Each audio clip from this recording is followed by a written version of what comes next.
breakfast puppies? This podcast contains adult language and content and is meant for mature audiences. Listener discretion is advised. You're listening to the Glitterbois.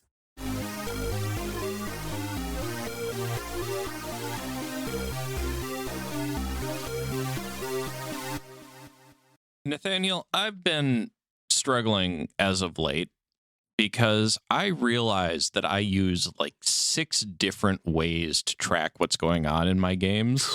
Ooh, don't I know it? And I'm trying to find a simpler way than what I'm doing at the moment to have the information I need, the information the players need, and not be carrying it completely in my head or partially spread across 4 different mediums. And what are your thoughts on this? Oh, this is a can of worms. I've struggled with ADHD for many, many years. And one of the many components of said struggle involves, where am I going to keep my notes at any one time? Am I going to keep them in this tiny little notepad? Am I going to keep them in a larger notepad? Am I going to be experimenting with graph paper notepads this week and put them in that instead? How about digitally? Am I going to put them in OneNote? Am I going to put them in Notepad? Am I going to put them in a synchronization tool? Or maybe I'm going to store them online. Maybe I want to share them with players. Okay, do I just want to send them a link to a text document, or do I want to spend some time formatting things? But I don't want to give them everything either, you know, because I have a lot of my notes and stuff that they shouldn't see for the joy of the surprise and that sort of thing.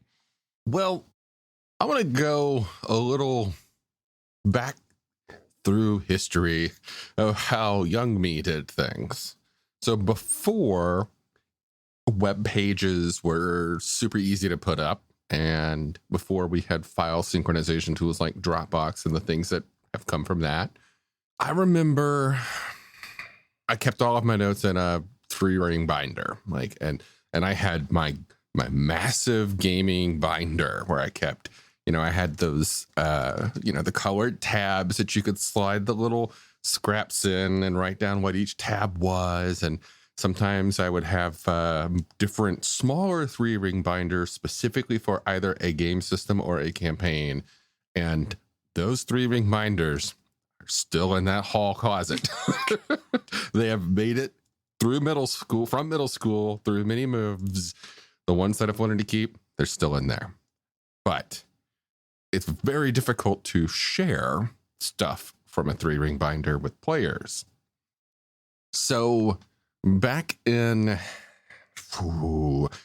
early 2000s, 1999 is when I think I met a fellow named Grady, and he was a DM that I played off and on under when I lived in Atlanta for a good almost 5 years. And I met many people through there, including one of my best friends in the world, Greg, who may or may not be listening. Greg probably remembers this. Grady introduced me to the idea of gaming minutes.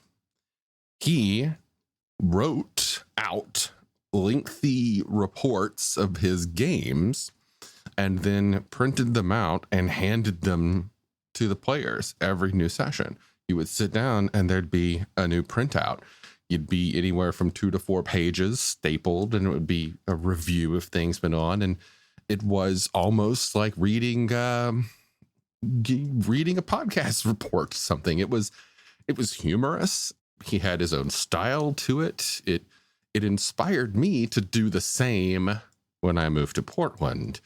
I got like Adobe PageMaker at the time and started making my own minutes. And that's a lot of fun. I don't think anybody read them though. So that leads us to the number one problem that we will always face when you try and keep your notes and share your notes. Do they even care? Right. Yeah, that's the hard one, and that seems to vary with the player and the group a lot. I am a huge fan of notes from session to session, preferably in a shared format, preferably like an online document or something. But I'm also, that's not something I'm going to try to keep while I'm also trying to run a game. That does not work for me. I am not going to be taking notes on what's going on in the session while I'm running a session. That just is a task I can't integrate. I'll do very quick sketches, but it's oftentimes the stuff that's important to me as a game master, not what's important to me as to the players as players. I offload that crap. To the point where I am very clear with my players that if there's someone at the table who's willing to take notes on the session, they get extra experience points. If the setting in any way, shape, or allows for it, I've done extra bennies in Savage Worlds and such. But like, there's that formula in a lot of Palladium books where these experience points that you can get for like defeating the bad guy, et cetera, and 75 for being the note taker for the session is added by Jacob.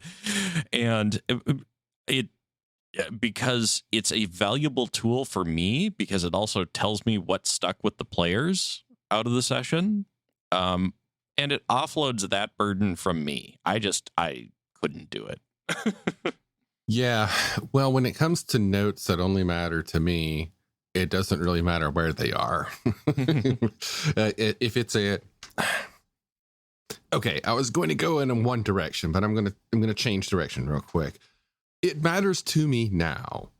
Over the last year and so, I've been putting in an effort to revamp my process on how I do notes and how I share notes and where I put those notes.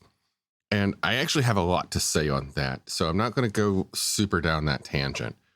But we sat down to talk specifically on this topic about how do we wiki, or do we wiki?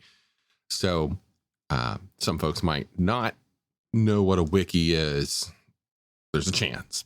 And a wiki is essentially a shared encyclopedia or a shared record. It is a system of online documenting that multiple people can contribute to, and they can approve or revert changes and whatnot. It's essentially a track changes shared note.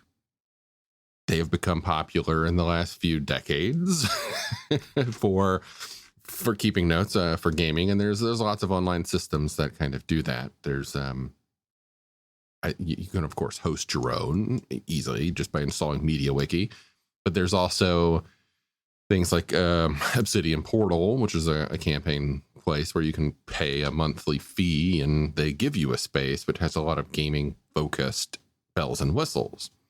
And there's what was the World Anvil, which I'm not impressed with World. I was not impressed with it. It was ask me in private sometime my feelings on World Anvil, but it's another one of those world building / wiki places for that's themed at that. So I'm just kind of rambling all over the place here. Did you have a question? Yeah, I mean, so what makes a good wiki in your opinion? Okay, what makes a good wiki? So again, it's a tough topic because at the core, you have to figure out, why do you want a wiki? Why do you want to keep your notes online? And, you may think, do I want to keep my notes online so I can access them anywhere? Me, personally, that's why I do it.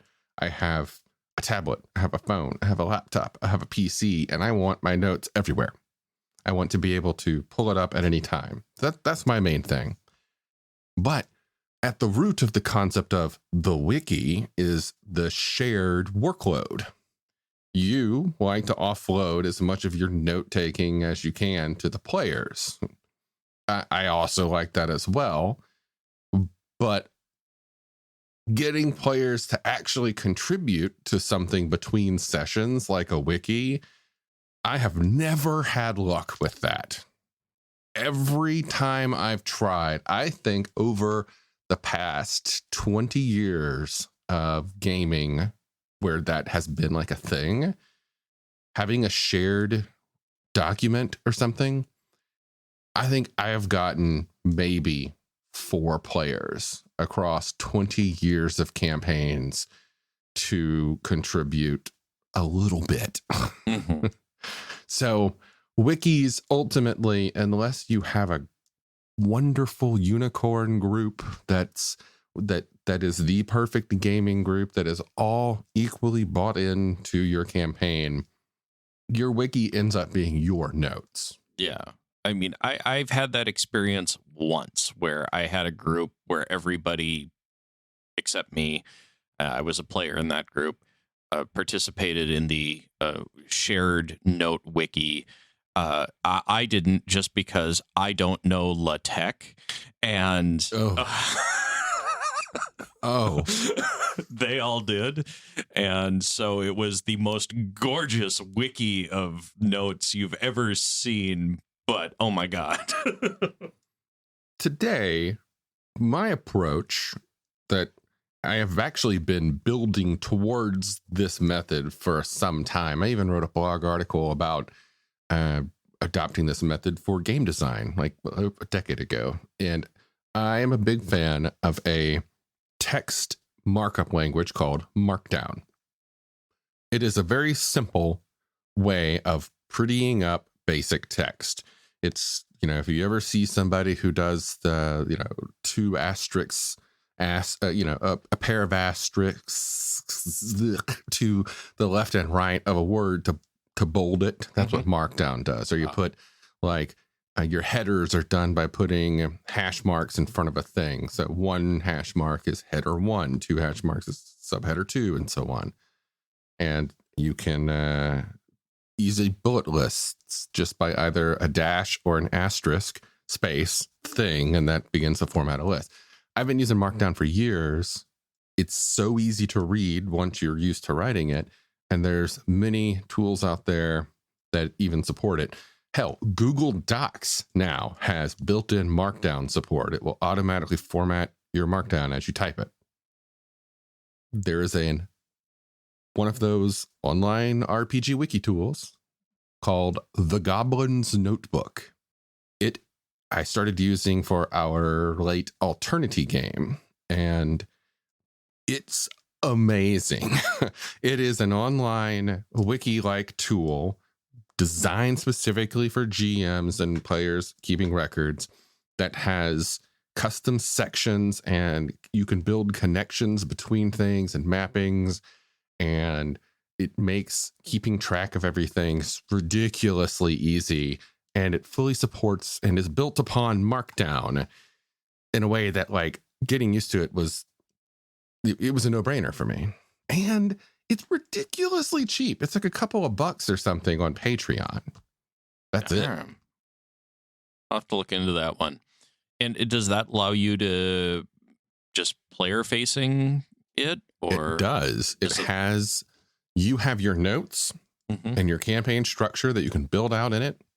And you can click on different things. By default, it's all hidden, but you can click on things to make them visible. Oh, okay. And then the players have a player-facing version of that, which is only the visible components. That would be handy, because my problem is trying to retrofit the hidden into a visible. Maybe that's where I'm going wrong. I should be going for all hidden and then make parts of it visible. Yeah, that I would... Wow. Yeah. That's the approach that I would highly recommend. What's cool with the Goblin's Notebook, and a lot of the other tools can do this as well, is that you can default everything to hidden, and then you make 1 page visible. But within that page, you then hide more data. So it's like you can have a GM's only section of a visible note that still only the GM can see. Cool. Yeah. That makes a lot of sense. What do you see the players getting out of it? The players can, well, actually, you know what? I don't know how much involvement they ever added for player input on that.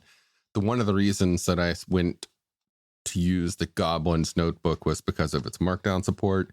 And I think that the player-facing version was added later on in the development cycle. But I've just given up on hoping that players will be invested enough to contribute to a wiki. And it's so a tool like the Goblin's Notebook, if I get to a point that I want to share campaign information, it's perfect for my needs. There's zero expectation of anybody else but me to update this. And since I can update it in a way that is comfortable for me to write and looks pretty for them to see, best of both worlds. And how do you integrate it with the table? I keep it open on my tablet so I can access it while I'm playing. Tell me more about what you're looking for here. Well, I mean, like, how do you use it in the moment when you're game mastering? Have you ever seen your players use it while at the table? We had it open during several of the alternity sessions. Yeah, for referencing background information. I did my best to kind of write up world descriptions and put them in there because the Star Drive setting was new to everyone. Yeah, and there was a lot of politics happening. Yep. So it came in handy there. I mean, I vaguely remember looking up a couple times stuff on it, but it's so long ago my brain has forgotten. I knew I opened and looked at a thing. That's all I remember. But yeah, no. And so, do you see it? Do you see wikis and stuff at this point being mostly tools for game masters, or yeah? Oh yeah, I think the idea of a player group that is all contributing to a wiki, I think that is about as much of a myth as a California that was full of happy, smiling surfing people in the 50s. Like that's the California myth, and this is the gaming wiki myth. They're fictional creatures. You might maybe encounter them out in the wild, but again, it's like I don't know, finding that perfect deal on a microphone. Yeah, I mean, the closest I've ever come to seeing it actually work was in a couple projects where it was a shared world with multiple GMs, and the GMs were definitely very invested in updating the wiki, and to the point where we'd have literally Wikipedia level editing arguments occasionally over, you did that, but John did X and Sarah did Y, and how do we get this into the canon, as it were? But again, those are the GMs. Yeah, so again, yeah, even though they were players, they were also the GMs. Now, we do live in this era of user facing wikis everywhere. That horrible, crappy company Fandom bought all the good ones, but still they exist and they have user contributed content. You can go to Fandom and find a wiki on almost any nerdy property you can think of. And they are full of people, varying by the popularity or obscurity of the property, who put in their free personal time to update with episode descriptions of their favorite shows and, relationships between characters of said shows and whatnot. I think that in order for you to find a group of gamers who are willing to do that for your campaign, it needs to be a popular enough setting, or, you need to be Critical Role. Or as I have heard from someone else I had a conversation with, only run games for English majors. Oh yeah. Oh man. Well, I mean, okay, let's think. What's our super group here? We need a game, and of the players, one of them needs to be an artist. Yep. We need a musician for the theme song. Yep. We need somebody good at video editing so you can make trailers. You need the English major who's definitely going to be able to type up all the notes. A PhD level historian who's up on research methodology and codification. You need somebody who's good at cooking to feed the group. Yep. Yeah. There you go. There's that's the dream team. Oh, and they all need to be pretty and thespians. Yeah, absolutely. Yeah, and then you have the gaming super group that all of these gaming tools are aimed at. Which, yeah, they don't need to, and they should not have day jobs. Yeah. Oh, yeah. None of them have day jobs or other hobbies beyond the things that we've mentioned so far. Not even other game groups are allowed. No other gaming groups. And they meet twice a week because that's the amount of free time that you all have in this magical surfing California. I am now incredibly depressed. Yep. Yeah. But yeah, no, so wikis.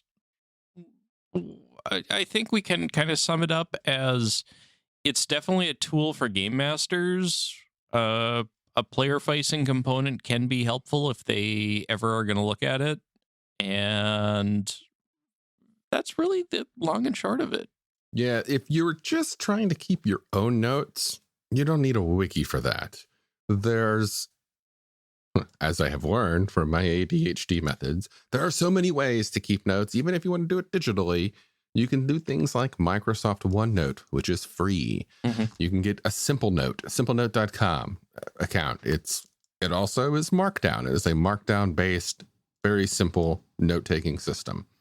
And you can get more and more advanced as you go up from there. You can deal with the Google Docs or Evernote or any of those other things.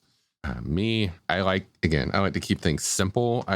I do OneNote sometimes. Problem is with OneNote, I find myself getting more and more obsessed with the structure of it to the point that I'm like, now I'm not taking notes. Now I'm writing a book. Yeah. Yeah. The closest I've ever used to a program to really do that wasn't kind of haphazard, whatever worked at the moment, was when I was actually designing a game system, and I cribbed a free copy of a writer's outline tool and used that, and it was super helpful, and it got the job done. Yeah. Players should never have seen that thing because it would make their head hurt because the logic map was just insane. Well, there you go. Logic mapping, mind mapping. Those are, depending upon if you are visually a focused game master, you might find a mind map tool to be more to your liking. We could really talk about this for a very long time. I use mind mapping tools all the time, and we should probably talk about that because especially for the style of games I run, where it's a narrative story being told, I kind of live and die on those. I tried mind mapping. They required too much effort to get into a structure that I liked, and many of them didn't have the structure, even the capabilities. I wanted, relationships all over the place and not only limited to certain components like mind mapping tools tend to do. That's why, again, the Goblin's Notebook is something I cannot praise highly enough. The ability to add relationships to things just by like dragging and dropping or to have those relationships then be listed out beneath it. And, this person hates this person. This person grew up with this person. These people work together in this organization kind of things. And have it just automatically build out. It's beautiful. Awesome. I'm going to definitely have to give Goblin's Notebook a try. Now, if anyone could ever go through every Rifts book ever written and put the names of all of the NPCs and factions and political entities and link them together in Goblin's Notebook, that would be awesome. That would be wonderful. I would love to see something like that in a player wiki. And you know what? Given the Rifts is at least a somewhat popular property and fandom exists, I would not be surprised if there was a Rifts fandom site that already had relationships, characters like Aaron Tarn and Carl Prosek and what's his name from Beyond the Supernatural? Yeah. Victor Laszlo. Victor Laszlo. Yeah. Yeah. I would not be surprised if there's not already a site. Yeah. We should look. We should see. Because for the life of me, I still don't remember how Triax and the Coalition feel about each other. Yeah. And if you remember, dear listener, how the Coalition and Triax feel about each other, let us know. I remember, but yeah. Any final thoughts? Yeah. I mean, at the end of the day, no one says you should do anything one way or the other to organize yourself as a game master or for your group. But I would love to hear what's worked for you and your group. Please visit our Discord, share your stories and tools, drop links to them, help the community, help each other. Thanks for listening, folks. We'll catch you next time. Starships, magic, mystic martial arts, romance. All of these can be found in A Cloak of Blades by Isaac Scher. You might have heard my name before. I've done a lot of voiceover work for Breakfast Puppies, and I've recently released my first novel. It's available on Amazon as an ebook and paperback, and you can get it for free if you have a Kindle Unlimited subscription. I do hope you'll support my work as you're supporting Breakfast Puppies, and it's been a pleasure talking with you today. Have a good one.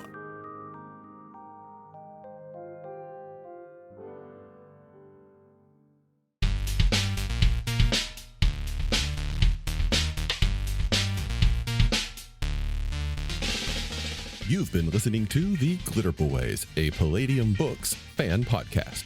Glitterbois, Rifts, the Megaverse, and all other such topics are the property of Kevin Siembieda and Palladium Books. Please buy all their stuff and help keep them in print and making more games. You can order directly at palladiumbooks.com, and their entire catalog is available digitally at Drive-Thru RPG as well. Our opening music is 8-Bit Bass and Lead by Furby Guy from freesound.org. This closing music is Caravana by Philip Gross, available at freemusicarchive.org. All sound effects used are self-made or acquired via Creative Commons 0 license. If you like what you have heard, find us on Twitter and Facebook as The Glitterbois. That's BOIS. And check us out online at breakfastpuppies.com/glitterbois. And also join us on the Breakfast Puppies Network Discord at breakfastpuppies.com/discord. And if you want to help us out, please spread the word and help us build a community. Thanks again for listening. We'll catch you next time.